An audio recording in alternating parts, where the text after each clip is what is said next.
ظلم کی چکی میں پستے رہے لیکن انہوں نے اپنا سر بھی جھکایا, سر بلند کر کے رکھا. لہذا ہم ایک ہیں سارے کے سارے, ہم اسی مادر وطن کے بیٹے ہیں.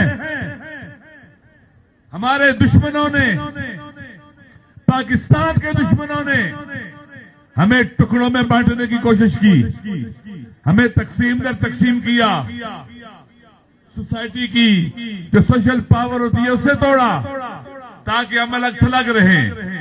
ہمیں مسلکوں میں نفرتوں کی شکل میں بانٹ دیا, ہمیں دور کرنے کی کوشش کی ایک دوسرے کے ساتھ تاکہ اگر کہیں ظلم ہو کسی علاقے میں تو یہ وہ مظلوم ہے, ہمارا کوئی تعلق نہیں ہے. نہیں, ہم نے فیصلہ کیا ہے اگر بلوچستان کی سرزمین پر ہمارے کسی بھائی پر ظلم ہوگا تو پورے پاکستان کے عوام پر ظلم ہوگا. ہم اسے محسوس کرتے ہیں, ہم ایک پیکر رکھتے ہیں, ایک دوسرے کی آنکھیں ہیں, زبان ہے, 10 بازو ہیں, ہمارے دل ایک ہیں. ہم اکٹھے جیئیں گے اور اکٹھے مریں گے.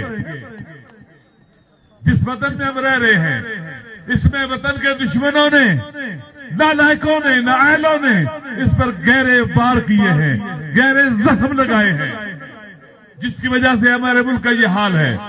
کمزور ہے, بہت کمزور ہے.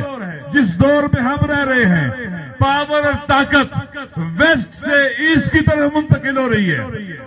دنیا بدل رہی ہے, دنیا چینج ہو رہی ہے. ہم 25-26 کروڑ عوام کا ملک دنیا کے خطے کے تحولات میں irrelevant ہے, ہمارا کوئی تعلق نہیں ہے. ہمیں یہاں کس نے پہنچایا ہے؟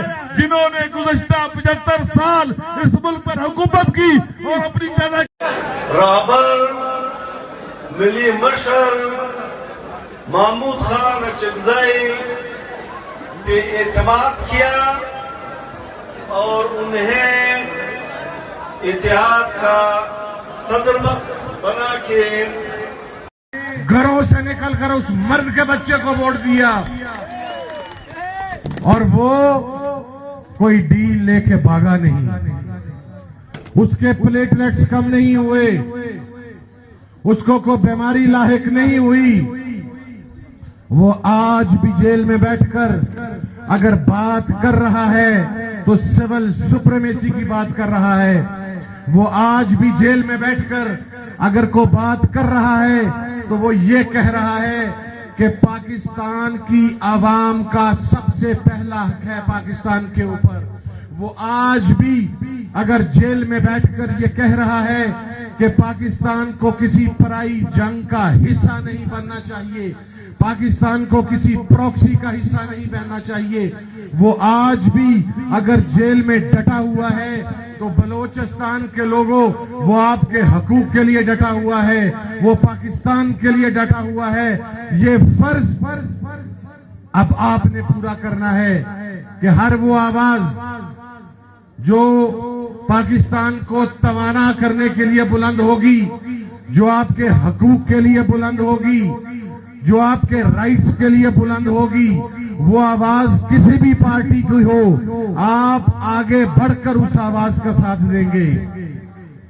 اور آخر میں ایک بات کہتا چلوں کہ پاکستان کو ایک ایجنڈے کی بنیاد پر, لسانیت کی بنیاد پر, مسلک کی بنیاد پر, زبان اور صوبائیت کی بنیاد پر جو تقسیم کرنے کی سازش کی جاتی رہی وہ پاکستان کے عوام کی طرف سے نہیں تھی.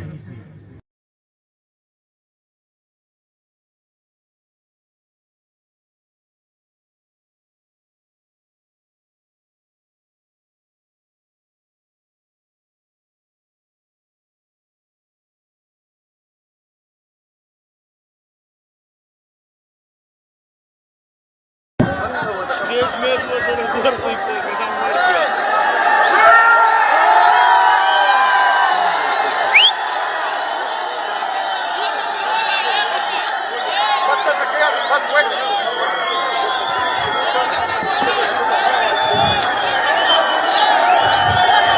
السلام علیکم.